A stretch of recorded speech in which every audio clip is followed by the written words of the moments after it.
Ассаламу алейкум, урматтуу мен мекендештерим, жана биздин каналдын көрүүчүлөрү. Амансыздарбы? Кайрадан Тверская область, город Бежецкейден жалындуу ысык салам туугандар. Бүгүнкү кезекте кайрадан жанагы сатыла турган торпокторду сиздерге чагылтырып, ошол так маалыматты берели деп чечтик. Анда эмесе жүрүңүздөр. Чогуу көрөлү. Да, это вот. Встаем. Наталья, скажите, пожалуйста, эти месячные получается, да? Да. Килограммов? 50. 50, 55. 50, 55, 60 килограммов, да? Как-то был вот здесь 75 вывесил, крупный был теленочек. Ага. Так, 50-60 килограмм дейт, торпоктор. Там же большие еще, да? В другом сарае? Да, по 150 килограмм. По скольку? По 150. А вы сейчас вот месячным телятам чего даете? Отвар девчонки запаривают сено, Ага. значит, отруби запаривают, наводят и добавляют молока. Молока. Это они 5 литров за раз выпивают телята. То есть... И плюс вот добавки, это сухие гранулы, им вот сейчас вот сюда кладут. Ага. Гранулами. Сюда гранулы кладут.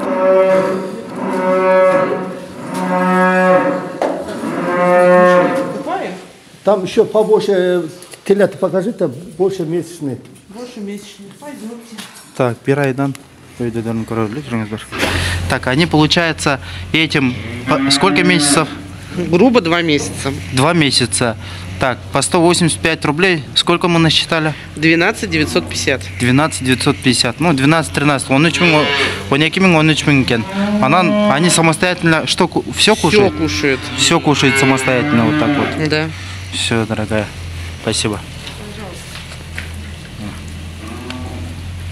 Туғандар, сатыла турган торпоктордун пародасына токтоло кетсек, Галштина Фриз жана Ярославка аргандаштырылган. Бааларына да токтоло кетели, аябай көп чалуулар болуп жатат Кыргызстандан бери. Бир айлык торпоктун баасы 9000 рубль, салмагы где-то 60-65 килограмм болуп калат экен. Бир айдан өйдөсү уже килограммына сатылат экен. Килограммы 185 рубльден.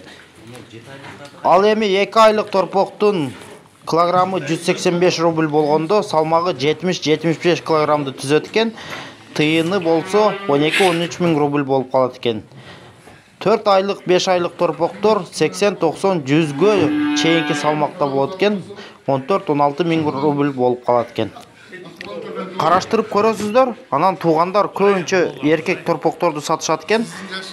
Ыргачыларын анча сатышпайт экен. Заранее чалып, булар уже чоңаштырып коет. Так, где расписаться? Вот. Галь, дай Наталье Алексеевне, пожалуйста. И печать чуть-чуть поставь. Так, смотрите, 190 тысяч здесь, пересчитайте. Так, это накладные на... Подождите, Паша, вот так. Давай. Раз, два, три, 4, 5, 6, 7, 8, 9, 10, 11, 12, 13, 14. Наши накладные, да? Ага. Сейчас я сдачу принесу. Все.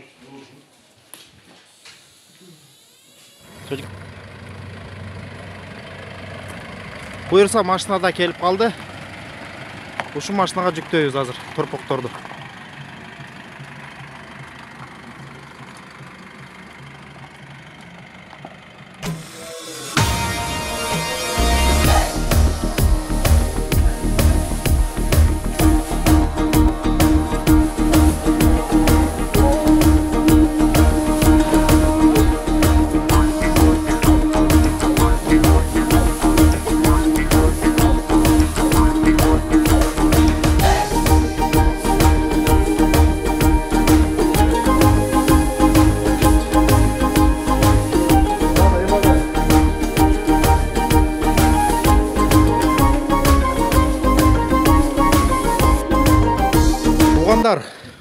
Мондай болгон торпоктон 1 айлык торпоктор 10 алдык.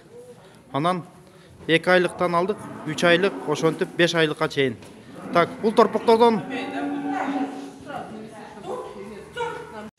Так, туғандар, моңдой болған 15 дана 1 айлық торпокторду алдық.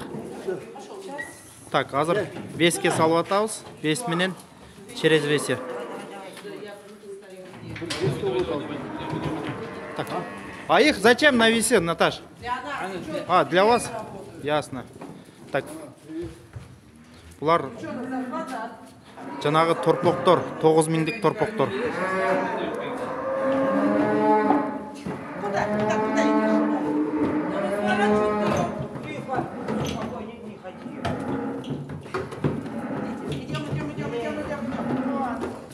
Может, я тоже стану?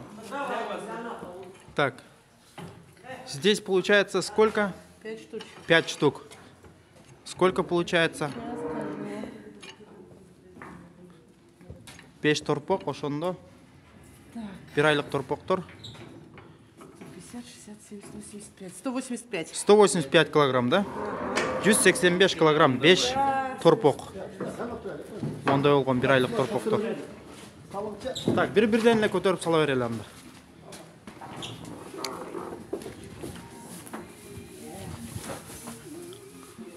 6 метров, что ли? 6,20. Жа, эмес, кийин түшүрүп сала беребиз.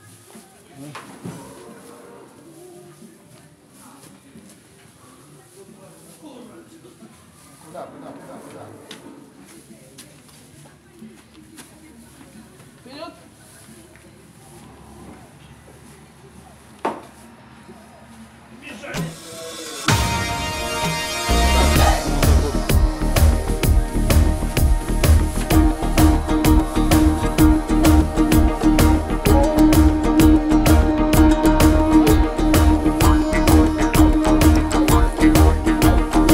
Bir aylık торпоктор.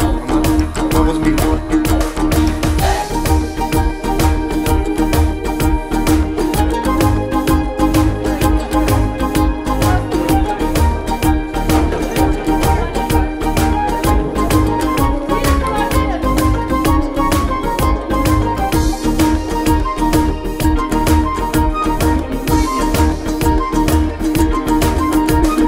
Кара жорго болбосо биди шаңы келеби, кош этек көйнөк кийбесе кызды шаңы келеби, козголушсун делеби, кан тарасын денеге.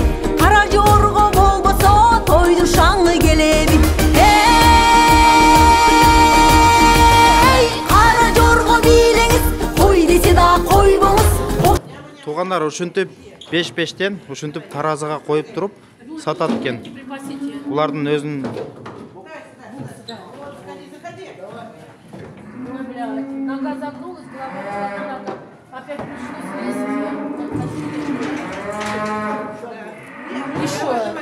Вот такие телятки рождаются. Тетя Галь, вот это телята, которые мы взяли, они какой породы получается?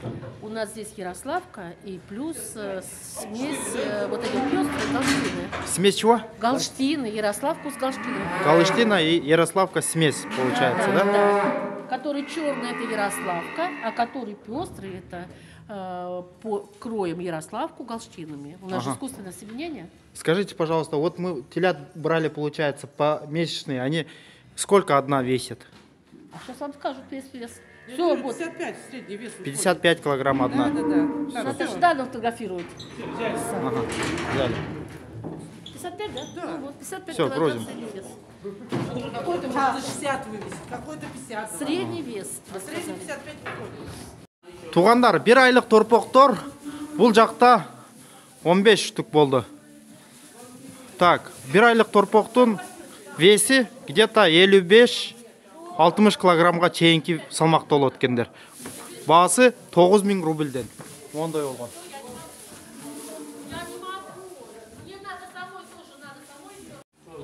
Жүрүңүздөр тугандар, анда эмесе Асыл ака менен таанышалы, ушу торпокторду алган киши менен. Ассаламу алейкум. Алейкум ассалам. Асыл ака кандайсыз? Алхамдулилlah. Кандай болуп атат акам? Жериштер. Торпоктор жайлап алдыңызбы торпокторду? Кудайга шүгүр, ушу момун мусулман бир тууган кыргыз балдар бар экен. Мына канча болсо да мына ошолордун жардамы менен ушунчалык жардам берип атат. Мына Кудайга шүгүр, баягы канча болсо дагы мал баккан адамдар менен акылдашып иш кылбасам бул торпоктор дагычы бул жаш баладай болот экен да. Буну деле багыш тем более булар энесинен эле туугандан ажыратып коет экен. Булардын өзүнүн рационун бериш керек экен, өзүнүн ылайык жем чөптөрүн бериш керек экен. Ондай кылбасаң булардын ашча рациондон ашча эле берсең ичи өтүп кетет экен булардын. Ошон үчүн буну мына Кудайга шүгүр ушул жерде мына Айбек деген өзүбүздүн инилерибиз бар экен, кыргыз балдар. Мына ошолор советин берип, ошолордун мына сарайында мына кыштатып атабыз. Эми мына Кудайга шүгүр келгенден бери оңолуп калды. Мына көргүлө. Асыл ака, айтсаңыз, азыр канча баш алдыңыз ошондо общий? Общий азыр 20 баш алдык. Дагы 20 баштын заказ берип койдук. 40 баш. Общий 40 баш болот. 40 баш болот. Анан жанагы бул жакта жана 9000дик сүттөгү торпоктор да мына булар, Мына 9000дик булар. Мына булар 9000дик деп коет. Мына 9000диктер мына. 9000диктер булар азыр бөлүп койгонбуз мынакей. Булар бүт бардыгы 9000дик торпоктор жанагы. Булар 9000дик торпоктор мынакей. Мына булар уже чоңоюп калыптыр, булар канча айлык бул торпоктор? Булар бул 2 айлык, 1,5 айлык торпоктор булар. 1,5 айлык торпоктор булар. 1,5 айлык торпоктор моундай болгон. Булардын 185 рубльден алдыңыз да килограммына? Буну килограммын 185 рубльден алдым. Бул бир айдан өткөндө 185 рубльдан экен мына. Анан жанагы мынау торпокторго, жана 9000дик сүттөгү торпокторго эмне берип атасыз? Ошого токтоло кетсеңиз жакшы. Буга муну малдын, саам малдын сүтүн бериш керек экен. Саам малдын сүтүн берип атабыз. Да өзүбүздүн баягы эмес атала кылып, аталага да сүт кошуп берип атабыз. Bir günde 3 mal süt berебиз. Атала кылып берем. Буюрса, дальнейший пландарыңыз кандай? Байке, ошол жерде эле кармайм дейсизби? Уйларды же Кыргызстанга алып кетесизби? Эми дальнейший планда эми Кудайга шүгүр мына жаз келе берсинчи. Жаз келгенде көрөбүз. Эми бирок бул жерде калып, мына бул жерде жакшы балдар бар экен. Мына көмөктөшүп жардам берип атат. Кылса болот экен. Бул жерде эле кармаса болот экен. Бул кармаса болот экен. Кудайга шүгүр ушу көрүп атасыңар ушу. Анан Асыл ака, айтсаңыз, биздин бул жакты кантип таап келдиңиз? Каяктан? Кимден? Буну ушу Нурсултан деген бир иним бар экен, блогер. Ошонун бул эмесин көрүп отуруп. Биздин каналдан келди. Видео каналдан көрүп, YouTube'дан. Анан ошол аркылуу звонок келдим.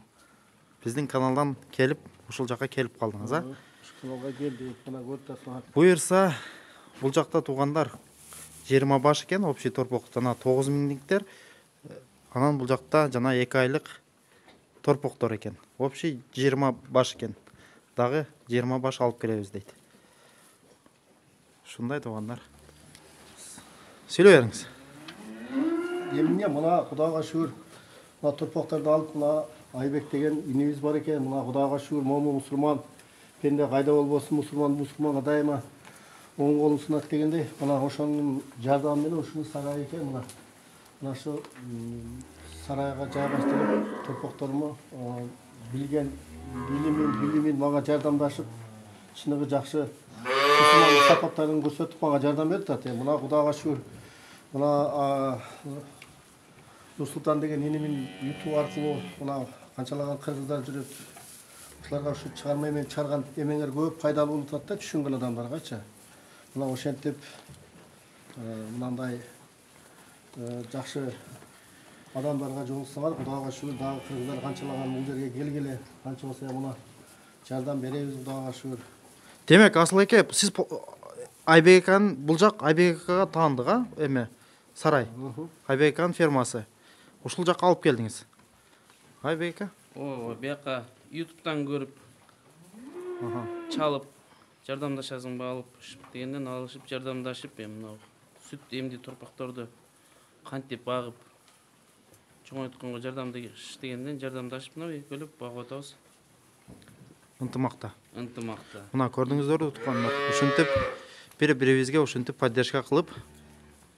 Асыл акам, ишиңизге ийгилик анда. Силерге дагы ишиңер келгилек, ушунчалык YouTube'га чыгарып, ушинтип кыргыздарга бирибизге поддержка берип, жумушка чакырып, мындай жакшы эмелерди эме кылтасын, сени ишиңин ери болсун, дайыма ушинтип кызматтарды кылып жүрө бер. Мына сенин ютубуң аркылуу мына Кудайга шүгүр Айбек инеби таап, менен акылдашып мынадан иш кылып атабыз. Кудайга шүгүр. Буюрса кийинки видео тарткууга келгенде могул жерге малдар батпай кетсин, а? Айтканың болсун. Иншалла. Тугандар, анда эмесе бизде бүгүнкү коноктор Бактыбек ака, Шайырбек ака. Ассаламу алейкум. Кандайсыз Бактыбек ака? Тынч аман келип алдыңыздарбы? Жакшымы? Тынчсыңбы? Тынчпыз. Кандайсың? Жакшы акам, өзүңүз. Жакшыбы? Так, Нурсултан, биз сен баягы YouTube'дан көрсөткөн торпоктор боюнча келдик эле. Аха. Сага чоң рахмат. Баягы мындайча айтканда биз дагы мен өзү ошол баягы келип, үкөлөр менен келип, ушул жерде бир кичине хозяйство уюштурсакпы деген ниет бар эле. Аха. Анан келип көрдүк. Торпоктор действительно жакшы бизге мындайча айтканда туура келет экен. Аха. Сен баягы кылган кызматыңа үлкен рахмат чоң. Аха. Эми Кудай насип кылса байланышып турсак дагы көп иштерди кылсакпы деген ой бар. Рахмат чоң сага. Эми Бактыбек ака айта кетсеңиз, могу торпоктор сизге жактыбы? Эми мындай экен да, жакканы мисалы үчүн булар жем чөп жеп калган торпоктор экен да. Аха. Буларды кийин багып кетсең болот экен. Ошон үчүн биз дагы ошо багайлы деп ниет кылып атабыз. Ошол бизге бир 200-300 баш керек. Ошолорду силер дагы ошо ойлонуштуруп көрөсүңөр, эми камсыз кылып бересиңерби? Ошо бу жерде азыр эми бир 100дөн ашык экен, бирок 200-300 болсо жакшы болот эле, а? Анан Кыргызстанга алып кетесиздерби же бул жакта эле карайын деген? Же аны карап көрөбүз. Эгерде болсо бул жака багабыз, же болбосо Кыргызстанга болсо Кыргызстанга дагы доставка кылышыбыз мүмкүн. Жок, жана айтып атты эле да шериктериңиз ушул жерден эме болсо, сарай болсо, ушул жерден эле алмакпыз деп. Ошондой варианттарды болсо деле. Бул жерден сарай болсо, эгерде аренда болсо дагы болот эле, бирок арендага болбойт экен. Ал биз эгерде болсо бул жактан сарай сатып алып туруп, кармап, анан кийин жөнөтүшүбүз мүмкүн. Аха. Өтө сонун. Туугандар, Ассаламу алейкум.